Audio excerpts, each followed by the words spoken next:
Eu nasci em Bebedouro, no dia 28 de julho de 1935.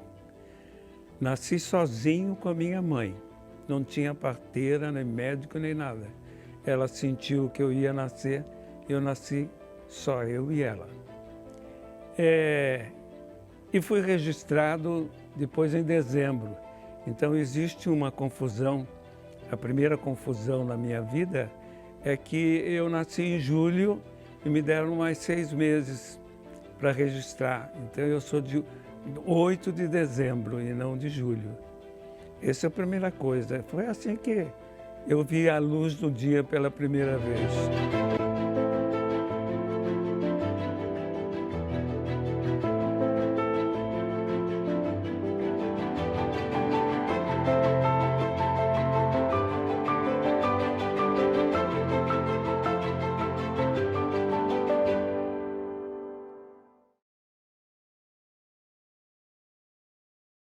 O João criança sempre foi metido a ser artista, sabia?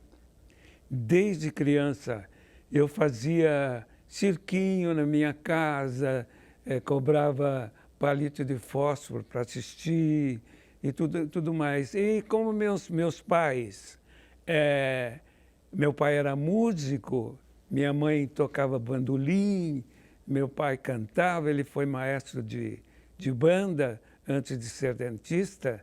Então, eu, desde criança, sempre tive essa mania de ser artista. O meu pai, quando se formou, ele formou odontologia lá no interior. Ele resolveu vir para São Paulo. Nós viemos primeiramente para São Paulo, porque na época estava muito difícil o trabalho dele lá no interior, porque foi na época da Segunda Guerra Mundial. E nós viemos depois para Jundiaí, ainda durante a Segunda Guerra Mundial. Eu passei a minha infância até os 10 anos por aí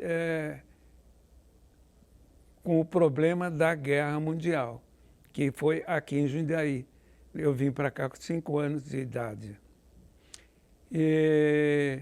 Era um moleque metido a ser artista, sempre foi. E copiando os grandes cantores, Vicente Celestino, adorava as músicas dele. E, na realidade, a minha entrada para o campo artístico foi com uma grande mentira, porque a radiodifusora programou o primeiro programa de calouros da radiodifusora, que tinha sido inaugurado há pouco tempo. E eu resolvi que eu ia cantar no programa de calouros. Mas só podia se inscrever com 12 anos para cima. Eu falei, eu vou me inscrever. Fui lá e eles perguntaram a idade. Eu falei, eu tenho 12 anos. Muito bem. Fui para o programa, fizemos o programa e eu ganhei o primeiro programa de calouro da radiodifusora, cantando uma música de Vicente Celestino. E quando eles perguntaram para mim, você está feliz com isso? Eu falei, lógico, eu estou fazendo 11 anos hoje. E me entreguei.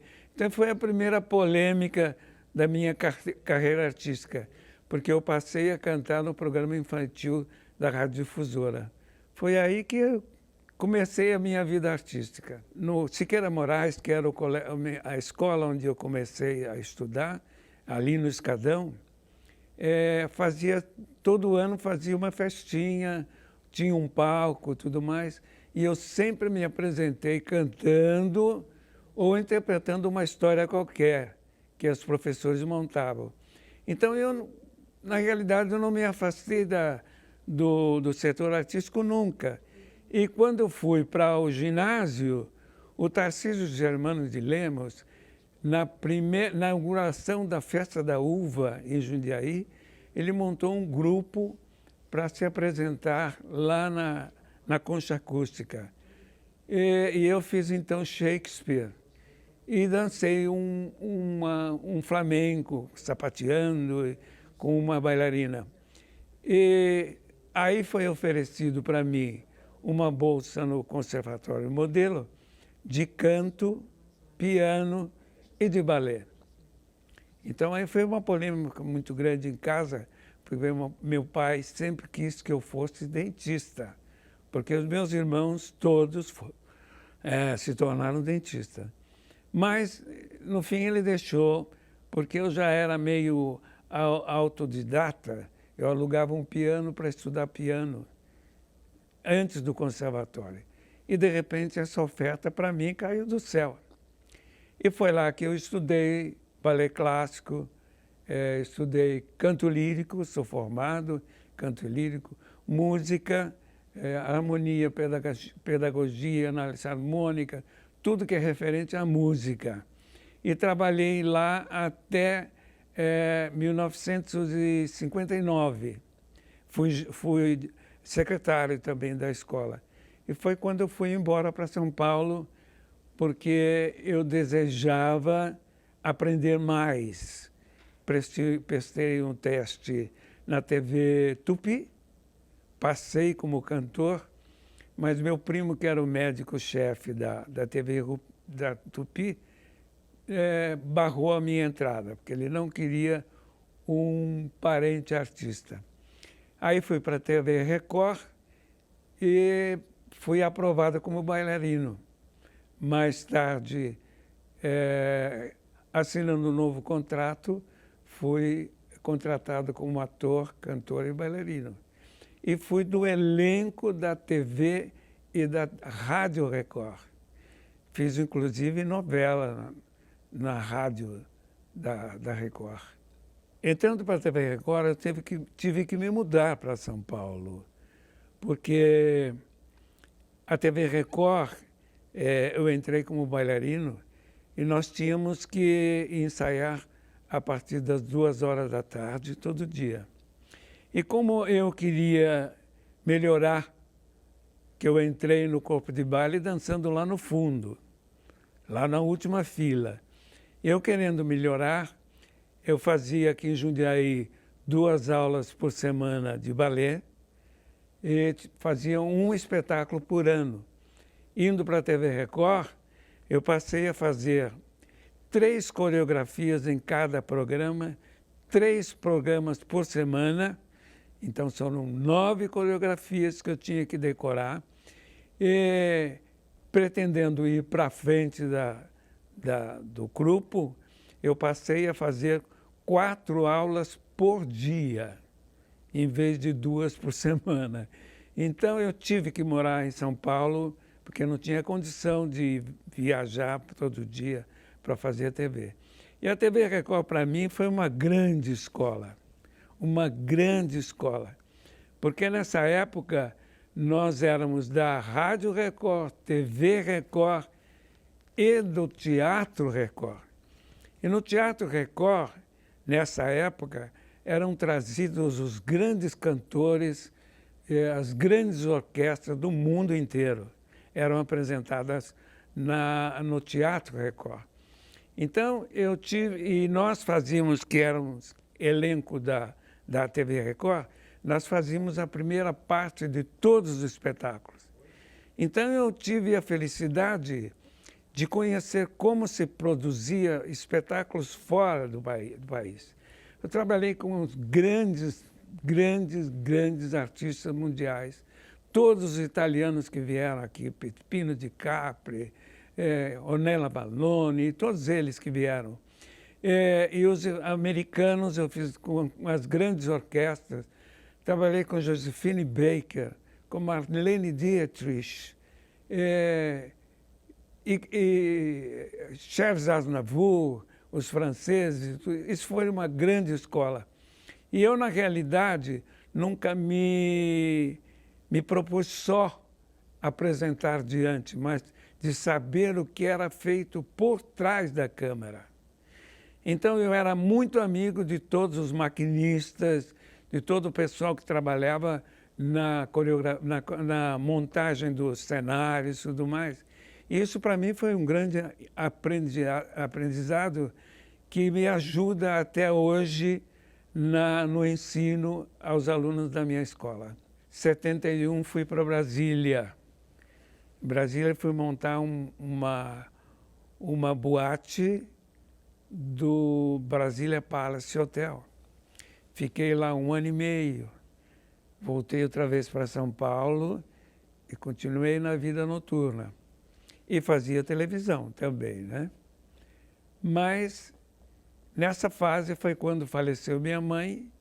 Meu pai ficou comigo lá em São Paulo, dormia no meu Fusca até terminar as casas noturnas. E eu, então, vim a Jundiaí dar uma aula por semana de jazz numa academia e dirigi um grupo de teatro do Anchieta. A Bibi, além de uma grande amiga, foi uma grande escola. Porque, na verdade, o meu grande mestre foi o pai dela, o Procópio. Eu fiz Boa Noite, Betina com o Procópio Ferreira. E o Procópio fazia uma entradinha pequena e, de repente, todo mundo saía falando do Procópio, não do espetáculo. Então, um dia, eu falei para ele, Procópio, você não se sente mal de fazer só esse pedacinho? Ele disse assim, o sucesso de um grande ator não é o tamanho do seu texto, é o tamanho da sua interpretação. Por isso que eu não me sinto mal fazendo só esse pedaço. Eu falei, realmente, então, é exatamente isso que eu já estou aprendendo. Que não é o tamanho do texto, é o tamanho do seu trabalho, da sua interpretação. E ele falou, e eu vou te ensinar. Então ele passou a me dar aulas, Procopinho. Depois fui entrei para My Fair Lady, aprendendo todos os lugares dos atores, todos os lugares dos bailarinos, todos os lugares dos cantores, até que surgisse uma vaga para eu ir para o palco. Então, durante 2 meses, eu assisti o espetáculo decorando todo o texto, inteiro. Até que faltava alguém, me colocava lá, como ator. Faltava um bailarino, como bailarino. E tinha que fazer todas as aulas do corpo de baile, todos os ensaios dos cantores, todos os ensaios dos bailarinos e tudo mais. Porque o My Fair Lady era uma companhia mista Brasil e Estados Unidos. Este é o sistema de trabalho deles. Você já estreou, mas continua ensaiando. Todas as correções são feitas todos os dias e tal. Então eu aprendi todo o texto do My Fair Lady, porque eu fiz teste para Irma La Dulce, mas a peça não foi porque não conseguiram a atriz para fazer o papel principal, que era a mesma companhia do My Fair Lady, e o filme foi lançado no Brasil. Então, a direção americana não queria que eu cancelasse o meu contrato, porque eles poderiam me aproveitar em outro espetáculo. Então, você volta para São Paulo e vai para o My Fair Lady. E ali, então, foi outra escola com Bibi e Paulo Antran, que na época era o Edson França, que era o marido da Bibi, que fazia o espetáculo. E aconteceu um fato bastante interessante que fez com que eu passei a admirar muito mais a Bibi como intérprete. Porque havia uma modelo que começava no espetáculo, só na pose. E, de repente, a Bibi passava e xingava elas. Sua vagabunda, só não sei o quê, bababá, bababá. Eu falei, mas o que aconteceu? Aí, um dia, ela passou e falou, né? Você para de perseguir meu marido. Ela saía daquela voltinha e já dizia, Flores, Flores. Era assim uma transformação inacreditável, da mulher que estava com ódio para uma pessoa super alegre, bonita e tudo mais. Falei, meu Deus do céu, isso é que é ser atriz. E aí depois aconteceu outro fato muito, muito, muito grande. Porque a Bibi Ferreira, quando voltou o Paulo Autran, ainda de Bengala, ela se transformou, era outra atriz, e de repente se tornou um duelo de foice, porque ela passou a ser outra atriz fazendo com o Paulo Autran. Então eu descobri com o Edson França, que era um ator muito fraquinho, que ela segurava a interpretação. E com o Paulo ela jogou tudo. Isso, então, para mim foi uma grande escola com a Bibi. E quando terminou uma Fair Lady, lá em Porto Alegre, ela falou, eu vou para Excelsior e eu quero você como meu coreógrafo. E eu então passei a ser coreógrafo dela na Excelsior. E lá também eu ia para a casa dela estudar o programa, saber o que ela queria fazer de coreografia. Eu tinha um corpo de baile que era só do programa dela, eu era coreógrafo só do programa dela no Excelsior, e a gente ia discutir o que ela queria no programa. Mas eu fazia outros programas na Excelsior como cantor, e ela sabia que eu era cantor, e eu tinha um grupo de fãs, um clube de fãs que vinha assistir o programa da Bibi para me ver. Então, um dia ela disse assim, você vai fazer uma coreografia para a final do programa comigo. Nós vamos dançar e eu vou com você até lá na passarela, no meio da plateia, e você vai terminar com uma pose comigo, beijando. Eu falei, você é louca. Quando nós entramos na passarela, a mulherada levantou e começou a gritar, e ela falava assim, grita, macacada, grita, que ele está comigo. Mas depois terminou o programa dela e eu então voltei para o Rio de Janeiro. Jundiaí era extremamente industrial. Nós morávamos na Rua Vigário J. Rodrigues, na Vila Ares, que não era calçada, era de terra. Então, esse foi uma coisa que assustou muito a gente, porque na frente da minha casa, a água da chuva passava num barranco, num buraco, né? E eu tinha muito medo da cidade, porque, na verdade, o bar da frente da nossa casa vinham os cowboys de Jundiaí jogar truco toda noite. Então, eu tinha muito medo de Jundiaí, porque a nossa cidade lá, Bebedouro, eu com 5 anos, eu adorava, porque era muito tranquila a nossa cidade. Essa foi a primeira impressão que a gente teve aqui, por causa da guerra também, né? A gente tinha muito medo. Mas passamos a amar essa cidade tremendamente. Meu pai era o primeiro dentista de Jundiaí, o único dentista da Vila Ares até Campo Limpo, não tinha outro dentista. Então era uma romaria na frente da casa todo dia. E isso era uma alegria para a gente.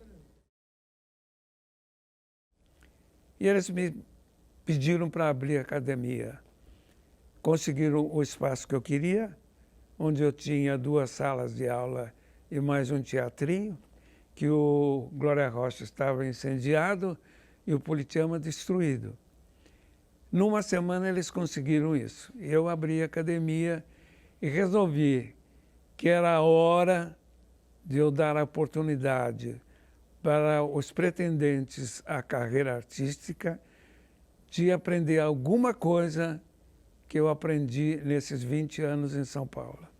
Estando sem o Politeama e sem o Glória Rocha, muitos grupos da cidade me pediram para se apresentar no meu teatrinho, que tinha 300 lugares. Porque eu fiquei 20 anos fora da cidade e as pessoas me conheciam pela televisão, me conheciam pessoalmente.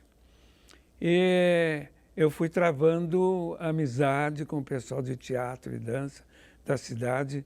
Depois fui convidado para ser da comissão de dança da prefeitura. Depois peguei a comissão de teatro e dança. E batalhei para o Politeama, para a reforma do Politeama. Ballet Teatro Oficina é uma escola tradicional. Nós não participamos de festivais. O nosso troféu são os espetáculos do ano, do meio do ano e do fim de ano que a gente faz no Politeama. Para os nossos espetáculos eu escrevo sempre um texto, uma história. Já escrevi 70. Já apresentamos mais de 70 espetáculos no Politeama. E a cada um eu escrevo uma história que tem a possibilidade de ter os alunos de teatro interpretando os textos e os alunos de dança fazendo a parte dançante.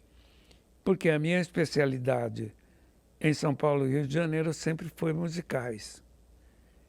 E preparo alunos para fazer teatro e para fazer teatro musicado e para ser bailarinos. Nós temos um menino que veio para a escola porque ele ganhou um concurso no colégio dele, dançando o tchan, e a dança da garrafa. Então ele veio lá para a escola com 10 anos, a professora trouxe para ver se arranjava uma bolsa para ele estudar. Eu falei, o que você dança? Ele disse, eu danço o tchan e a dança da garrafa. Eu falei, então mostra para mim. Aí ele fez. Eu falei, mas aqui você não vai fazer isso. Aqui você vai fazer balé clássico. O que é isso? Eu falei, muito bem. Eu peguei um vídeo do Baryshnikov e passei para ele. Ele dava pulo. Ele disse, é isso que eu quero fazer, é isso que eu quero fazer, eu quero fazer. Então, muito bem. Mas ela é de uma família sem recurso, lá da Morada das Vinhas, e tinha dificuldade para vir, por causa do problema da condução. Então a gente percebeu que ele tinha muito talento e disse, então você vai ter que vir todos os dias, porque bailarino não se faz com 2 aulas por semana. Ah, mas não dá para eu vir, porque eu não tenho dinheiro para vir de ônibus. Tudo bem, nós vamos dar o dinheiro para você fazer, para você vir, vamos dar refeição para você aqui, mas você faz a aula todos os dias. Muito bem, esse menino cresceu, cresceu, cresceu. Eu levei ele para São Paulo para fazer teste no Cisne Negro. Ele passou, mas teria que ir alguém com ele toda vez. Eu falei, não tem condição, a família não tem condição. De repente eu descobri um colégio que tinha um corpo de baile e tinha, era um colégio que tinha o ginásio, tinha o curso normal para estudo. E tinha um alojamento das crianças. Então mandei ele para lá,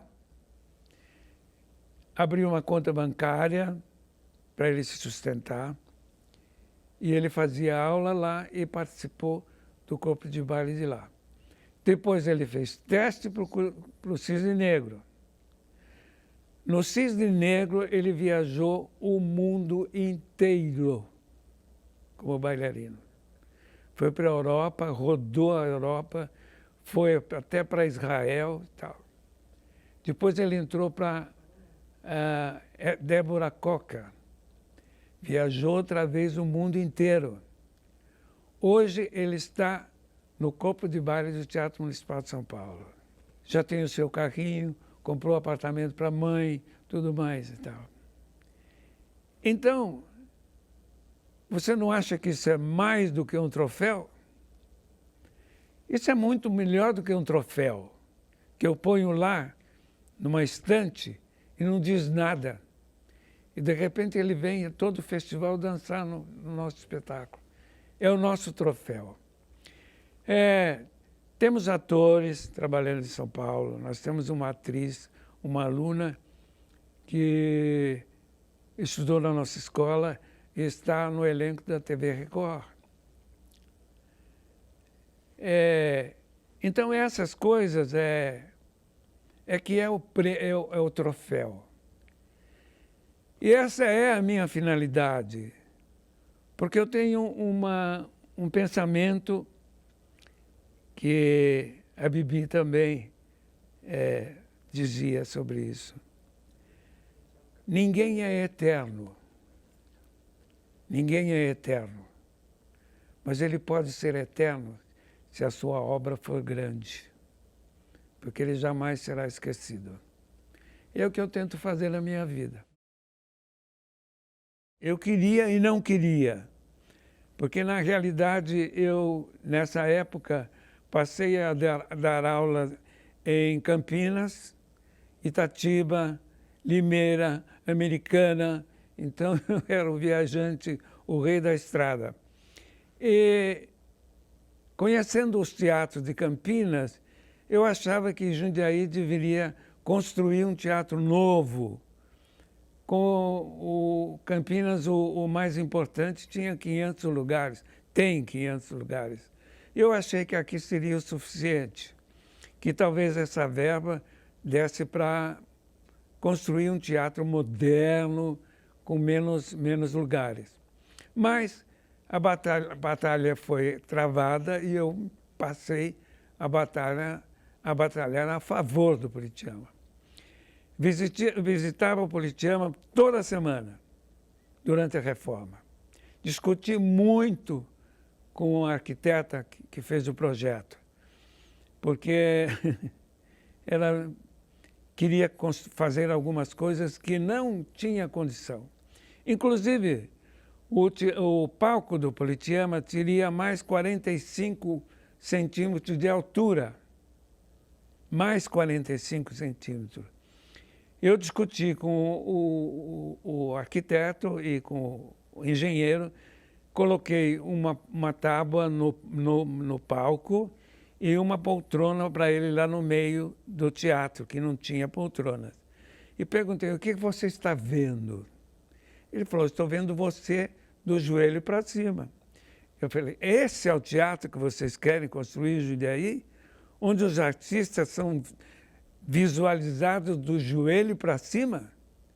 Ele falou, não sei o que você quer dizer. Eu quero dizer que vocês têm que abaixar esse palco. Isso é um absurdo.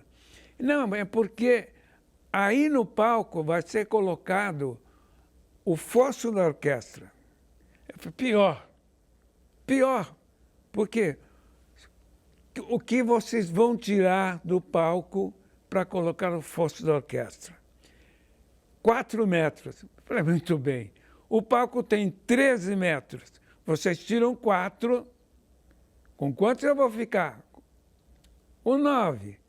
Tira mais coxias, tira mais as partes de trás e tudo mais. Nós vamos ter um palco aqui no Politeama, que terá 1.300 lugares, com 6 metros, igual o Glória Rocha. Aí travou-se a grande polêmica. Eu falei, esta madeira que vocês vão retirar quando vier uma orquestra, para onde vai? Ah, vai lá para o depósito. Não volta mais. Se voltar, volta toda danificada. Ah, porque aqui não tem lugar para guardar essa madeira. Tudo bem. Então, não existe possibilidade de tirar 4 metros, nem possibilidade de estar levando para lá e para cá. Ele falou, bom, vou falar com o prefeito, se ele topar, eu não faço o fosso da orquestra e desço 40 centímetros, que seria a cobertura dos músicos quando entrasse no fosso da orquestra lá no palco. Então, eu posso tirar 45 centímetros. Falei, então tira. Quebraram tudo e tiraram. Aí eu saí no jornal como o vilão do fosso da orquestra. Eu fui para a reunião, expliquei a coisa. Uma professora de música que não me conhecia falou, você está fazendo uma coisa para proteger o seu lado, que é o balé. Eu falei, você está enganada. Eu sou professor de música, eu sou cantor, eu sou ator, estou protegendo todo artista da cidade para que tenha um teatro decente, não um teatro com 6 metros de palco. Mas, se vocês estão brigando pelo fosso da orquestra, é muito simples. Todo fosso de orquestra é construído na frente do palco. Então pergunta ao engenheiro se pode ser feito um fosso da orquestra na frente. Aí o engenheiro falou, tudo bem, se o prefeito autorizar, eu faço o fosso da orquestra. Então foi feito um fosso da orquestra na frente do teatro, na frente do palco. Muito bem, eu fui a única pessoa que usou o fosso da orquestra, ninguém nunca usou. O Miguel, quando entrou, pediu o meu currículo e me entregou o Politeama como diretor. Na verdade, isso fez com que eu abandonasse toda a minha carreira artística, porque eu continuava a fazer televisão e coisas em São Paulo e até no Rio de Janeiro. E eu tive que abandonar tudo porque eu sou muito Caxias. Se eu tenho uma responsabilidade, eu assumo total. Então, eu tive que praticamente abandonar a minha escola para cuidar do Politeama. No Politeama, eu entrava às 8 da manhã e saía, às vezes, às 3 da madrugada, resolvendo o problema dos espetáculos que vieram lá. Porque, dizia, mas por que você sai às 3 e entra às 8? Porque eu estou sendo pago para isso, para cuidar disso aqui. E eu, se estou ganhando para entrar às 8, eu entro às 8. Mas que loucura, que loucura. Não, não é loucura, é responsabilidade.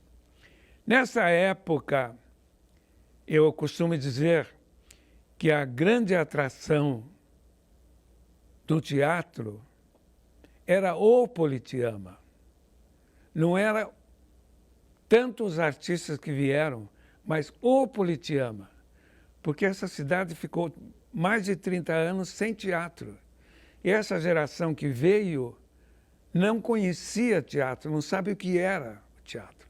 Isso me causou grandes problemas, porque as pessoas pensavam que podiam utilizar o teatro como utilizavam o cinema.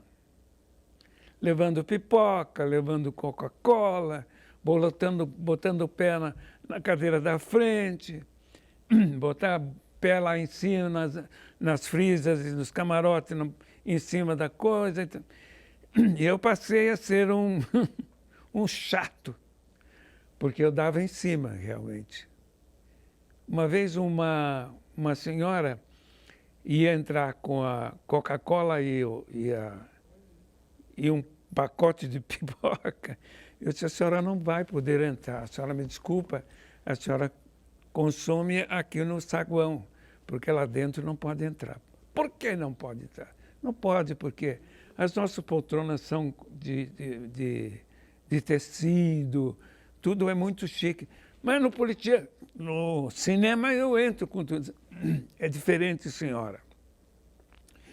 No cinema, o artista está lá nos Estados Unidos. E lá é um filme. E aqui o artista está vivo. Ao vivo, ele vai ver a senhora comendo pipoca. Isso é horrível. E, além do qual... Mas como é que a gente ia saber? Eu falei, tem um cartaz aqui.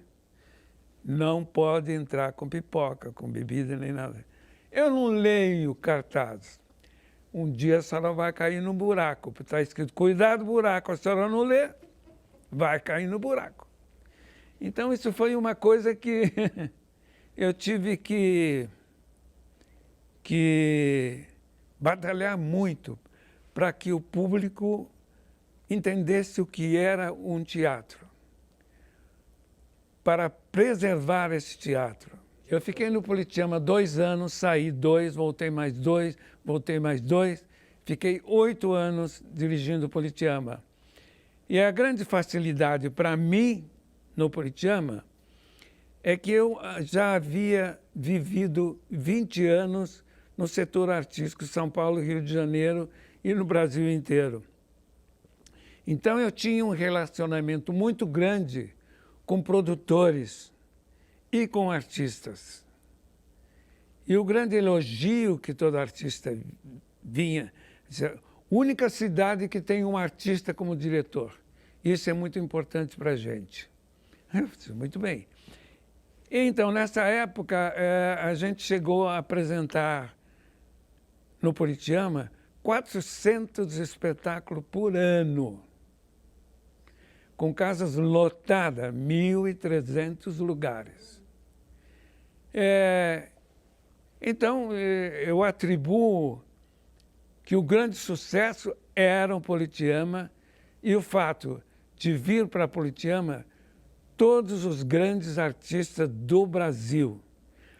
Todo espetáculo que saía para viajar, primeiro passava no Politeama. Então eu dizia, Jundiaí, que era chamada Boca do Mato, agora chama-se Boca do Teatro. Era aqui que começava toda a campanha de viagem das companhias de São Paulo e Rio de Janeiro.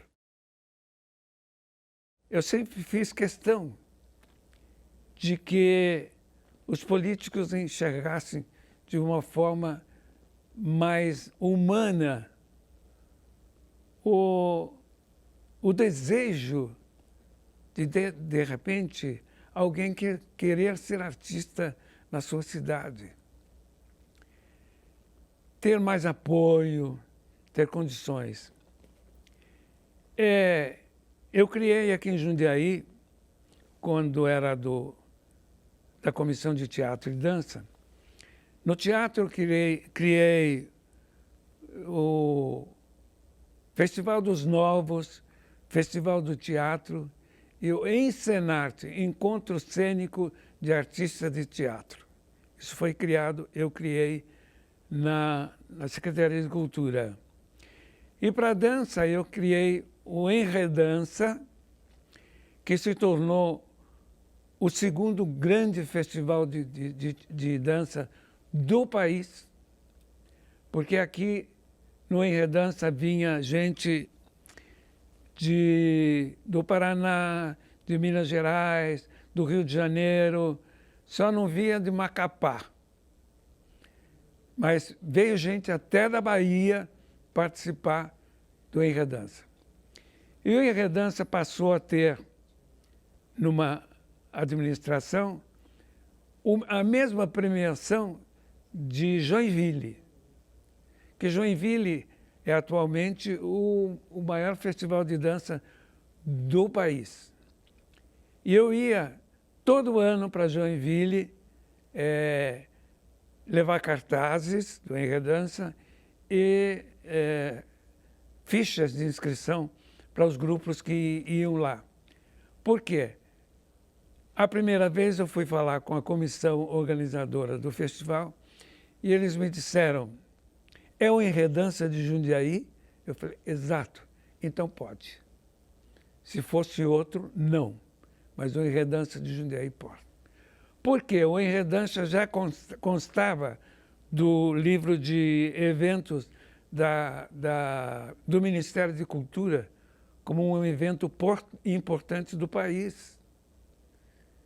Então, eu consegui segurar esse evento durante 25 anos. E criei também o Mirim Dança. Mirim Dança era infanto-juvenil, crianças a partir de 5 anos até os 14 anos. Nós tivemos um secretário que foi assistir o Mirim Dança e ele chorou no metade do espetáculo. Porque a técnica e o trabalho das crianças eram tão avançados que era de emocionar. Crianças com uma técnica incrível que vinham de toda a parte da região e começou a vir de São Paulo também. A minha contribuição está ligada a todo essa quantidade de pessoas que pretendem ser artistas. Porque eu quero que a minha cidade, além de ser essa metrópole que se tornou, ela seja um centro muito grande cultural e artístico. Essa é o meu sonho. O meu sonho, por exemplo, é ter uma escola que eu possa continuar como eu fiz quando estava no Centro das Artes, que às vezes as pessoas não sabem que eu venci uma licitação para colocar minha escola lá. Durante 25 anos, eu dei 75 bolsas para a Secretaria de Cultura e por lá passaram mais de 500 bolsistas. Eu gostaria de ter uma escola onde eu pudesse ter continuidade desses bolsistas, que eu pudesse sobreviver tendo esses bolsistas, o que é muito difícil. O meu legado é dedicar o resto da minha vida a fazer artes e criar artistas. Esse é o meu legado. Até eu subir também para encontrar com a Bibi. O elefante só morre onde ele nasce. Artisticamente, eu nasci em Jundiaí. É aqui que eu vou morrer a minha arte.